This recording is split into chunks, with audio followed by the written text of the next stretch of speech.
আসসালামু আলাইকুম বন্ধুরা, আপনারা কিচেন উইথ ব্লগ আবার আজকে 3 রকম রেসিপি নিয়ে চলে এসেছি। দেখুন বন্ধুরা, এই যে পোলট্রি মুরগির মাংস ধুয়ে রেডি করে নিয়ে চলে এসেছি।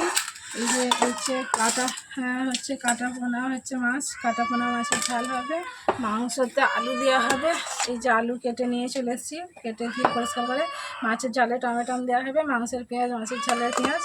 আচ্ছা, পটলের সাইজগুলো দেখতেই পাচ্ছেন কতটা বড় বড়। এই যে পটল চালা করে নিয়েছি, ভাজা হবে।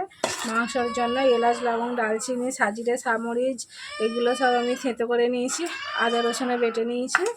এবার এর মধ্যে সব রকম মাখিয়ে নেবো মাংসের মধ্যে এই যে আমি জাফরান দিয়ে দিচ্ছি আর একটু তেল দিয়ে দিচ্ছি, কাঁচা তেল। মাংসটা গায়ে গায়ে লাগবে না, ওটা মাখিয়ে নেবো। ভাজার সময় আমি নুনটা দেবো, কড়াই যখন দেবো নুন হলুদ মাখিয়ে নেবো।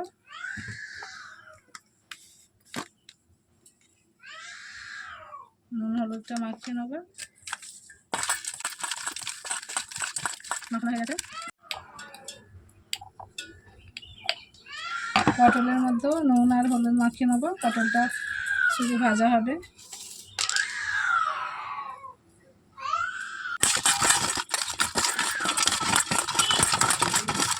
রেডি। এবার আমি চুলাটা ধরে সব কিছু করে নেবো, দেখাবো। চুলোটা জ্বালিয়ে দিচ্ছি বন্ধুরা। চুলো জ্বালিয়ে কড়াইটা বসিয়ে দিচ্ছি। কড়াই গরম হলে মাছটা ভাজবো। কড়াই গরম হয়ে গেছে বন্ধুরা, মাছটা ভাজার জন্য সাদা তেল দিয়ে দিচ্ছি। দেখুন বন্ধুরা, আমার তেল গরম হয়ে গেছে। এই যে মাছে নুন হলুদ মাখিয়ে রেখেছিলাম, মাছগুলো তেলের মধ্যে ছেড়ে দেবো। মাছগুলো আমার সব তেলের মধ্যে দেওয়া হয়ে গেছে। এবার উল্টে পাল্টে ভেজে নেবো, আবার উল্টে দেবো একটু ভাজার জন্য। আমার ভাজা হয়ে গেছে বন্ধুরা, মাছগুলো আমি তুলে নেবো।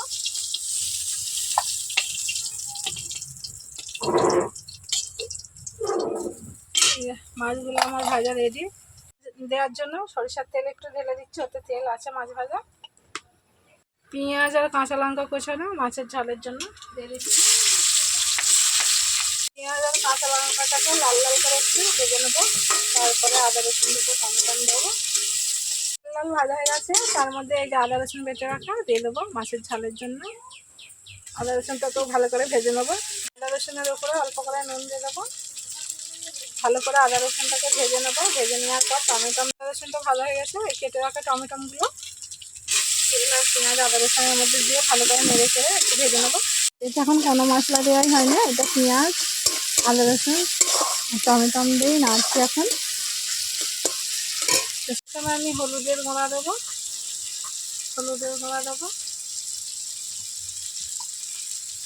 লঙ্কার গুঁড়া দেবো, কাঁচা লঙ্কা দেওয়া আছে যেহেতু অল্প করে। ধনে আর জিরে একসঙ্গে গুঁড়ো করা এটা দেবো, অল্প করে পানি দেবো, দিয়ে মশলাটাকে ভালো করে কষে নেবো। পানি অল্প করে দিয়ে দেবো। দেখুন বন্ধুরা, মশলা দেওয়ার পর আমার মশলাটা কষানো গেছে, ওপরে তেল কেমন ভেসে উঠেছে। এর মধ্যে পানি দিয়ে অল্প করে মাছগুলো ঢেলে দেবো, অল্প করে পানি দিয়ে দেবো। পানি দেওয়া হয়ে গেছে, ওর মধ্যে মাছগুলো ঢেলে দেবো।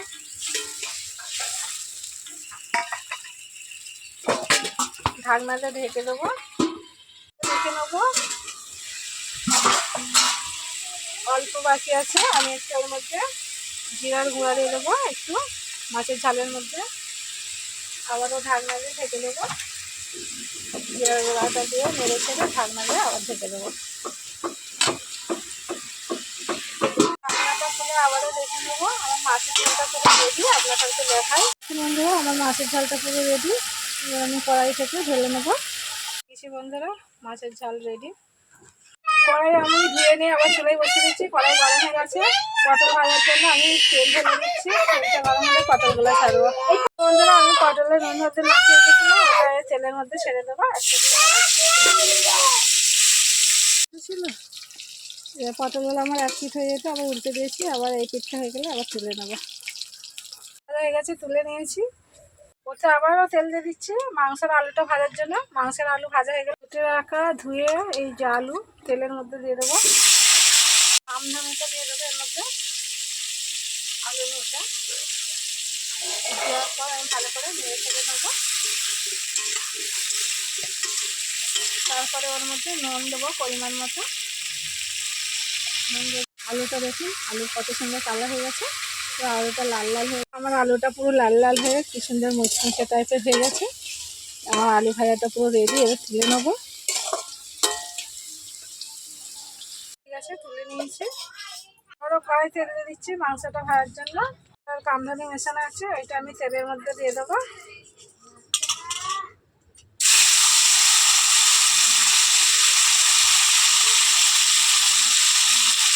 এর মধ্যে নুন দেওয়া হয়েছিল, নুনটা এর মধ্যে এখন দিয়ে দেবো। ভাজার সময় ভালো করে লাল লাল করে ভেজে নেবো। এই যে মাংসটা তেলের মধ্যে দিয়ে দিয়েছি, এর মধ্যে নুনও দিয়ে দিয়েছি। এবার লাল লাল করে ভালো করে মাংসটা একটু ভেজে নেবো। ভাজাটাকে মাঝে মাঝে নেড়ে চেড়ে দিতে হবে, নাহলে তলায় বেশি যেতেও পারে, ধরে যেতেও পারে। আমার মাংস ভাজাটা পুরো রেডি হয়ে গেছে, আমি এবার নামিয়ে নেবো।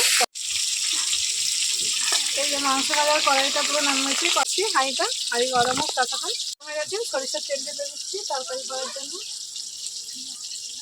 কেটে রাখা পেঁয়াজ আর কাঁচা লঙ্কা কোঁচানো দিয়ে দেবো। এটা ভালো করে লাল লাল করে লাল ভাজা হয়ে গেছে। এবার তার মধ্যে আদা রসুনটা দিয়ে দেবো, দিয়ে ভালো করে ভেজে নেবো। আদা রসুনের উপরে অল্প করে নুন দেবো, যেহেতু সব কিছু ভাজায় নুন দেওয়া আছে। রসুন আমার ভাজা ভাজা হয়ে গেছে, ওর মধ্যে হলুদের গুঁড়া দেবো,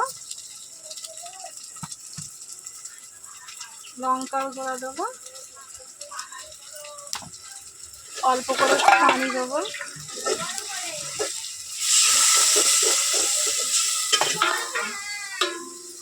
তার মধ্যে ধনে আর জিরার গুঁড়া দেবো।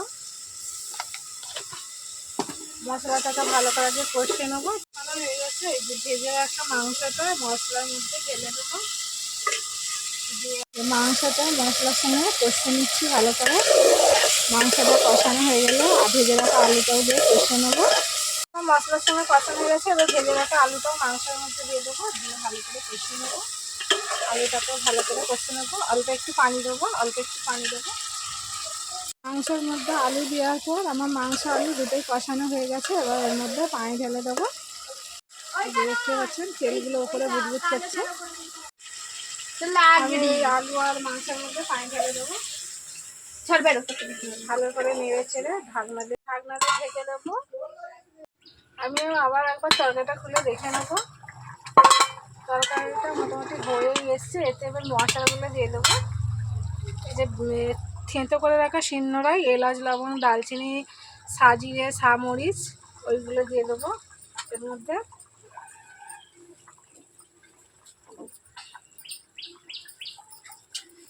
তার মধ্যে আর শুধু জিরে গুঁড়া দিয়ে দেবো 1 চামচ, দিয়ে আবারও নেড়ে ছেড়ে ঢাকনা দিয়ে ঢাকা দিয়ে দেবো।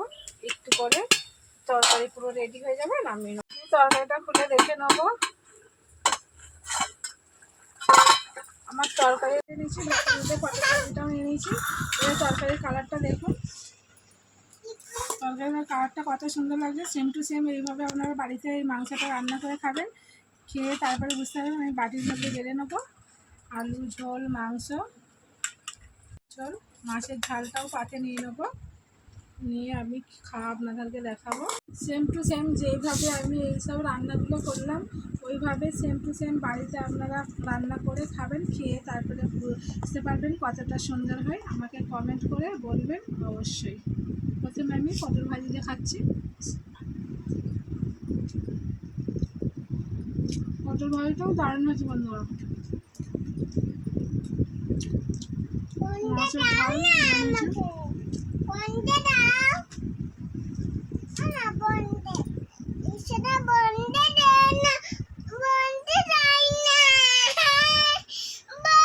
ঝাল মাংস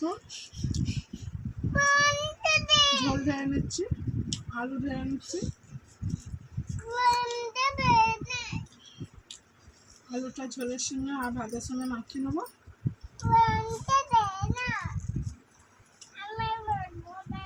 খুব সুন্দর হয়েছে বন্ধুরা মাংস রান্নাটা। অবশ্যই এইভাবে রান্না করে বাড়িতে খাবেন, কোনো মেহমান আসলেও করে খাওয়াতে পারেন।